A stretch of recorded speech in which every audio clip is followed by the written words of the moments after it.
ជារបៀបឡចាត់អាយប្រចាំក្រុងគ្រួសារមានខាដងដំបងឡើយគេដាក់ខ្លាញ់តបមកបំពងស្លឹកប្រជាកសោហើយនឹងសឹកក្រៀមធ្វើឲ្យអានេះវាប៉ោងសិនស្រួយសិនបានយើងដាក់ខ្ទឹមបំពងចូលហើយនឹងដាក់គ្រឿងក្រូវវារៀងស្រួយបន្តិចហើយបានយើងចាក់ខ្ទឹមចូលទៅ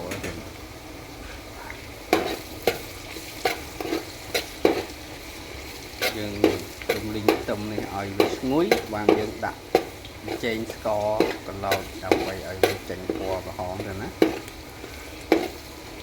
ចាំដាក់ខ្ទឹមហើយខ្ទឹមឡើងជើងក្រងបានយើងអាចដាក់ស្ករដាក់អីកន្លោតថែមបាននេះដំណាក់កាលនេះគឺយើងចាប់បានកន្លោតស្ករទៅណាស្ករឲ្យឡើងក្រហមឈ្ងុយចាំយើងដាក់ទឹកត្រីចេងស្ករចូល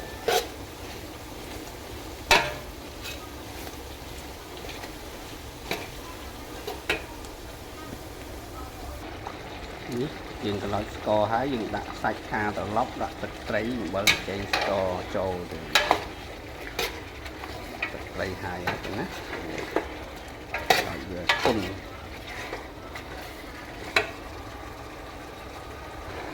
បន្ទាប់មកយើងដាក់គាយហឺហើយនឹងពពុះសណ្ដែកហើយនឹងស្បែកជ្រូកត្រឡប់ចូលគ្នាដល់សោះហើយយើងនឹងដាក់ទឹកហើយដាក់បន្លែចូលទៅនេះ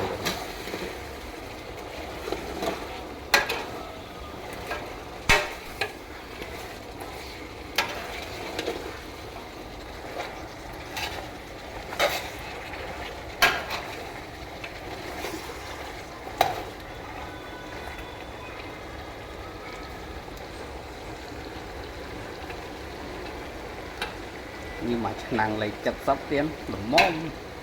តែជ្រូក1គីឡូសាច់មាន់1គីឡូទៀតបន្លែវាចូល5គីឡូទាំងស្ពៃក្តោបទាំងសក់ទាំងការ៉ុតថៃថៅការ៉ុតហ្នឹងជីខាត់ណាហ្នឹងចូល5គីឡូបន្លែទៅនេះបន្ទាប់ពីយើងរំលីងវាឲ្យរាងឈ្ងុយហើយជាមួយគ្រឿងស្បែកជ្រូកពូសដែកហើយតបមកយើងរងាស់វាដាក់ទឹករងាស់សិនតបមកយើងតម្លើងខ្ទះមួយទៀតដើម្បីឆាការ៉ុតឆៃថាវទៀតការ៉ុតឆៃថាវស្ងៀតពោតដាក់ចូលចាក់ឈុតត្រឡប់អានោះមិនបាច់ទេឆាដល់ទុបឆាត្រឡប់មួយទៀតទេណាដើម្បីឲ្យបន្លែវាឈ្ងុយល្អ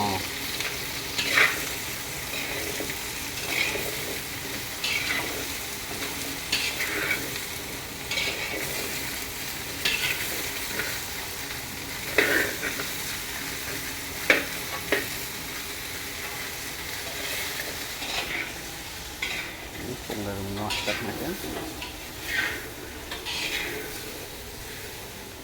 ស្លឹកទុននេះគឺយើងមិនបាច់ឆាវាទេដោយសារវាឆាប់រលួយចឹងណា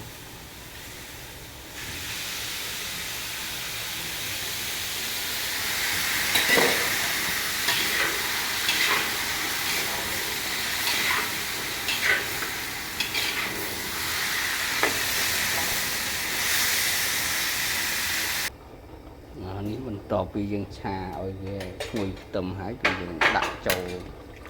ជាមួយនឹងគ្រឿងដើមនេះតែម្ដង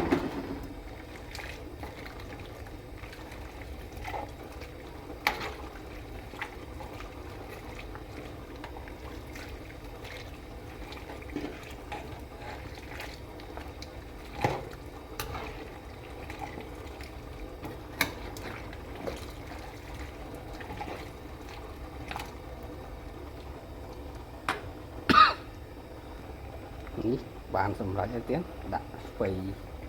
ដោកចូលគឺជាទឹកបង្ហើយនេះបានចាប់ឆាយចំនួន1ឆ្នាំង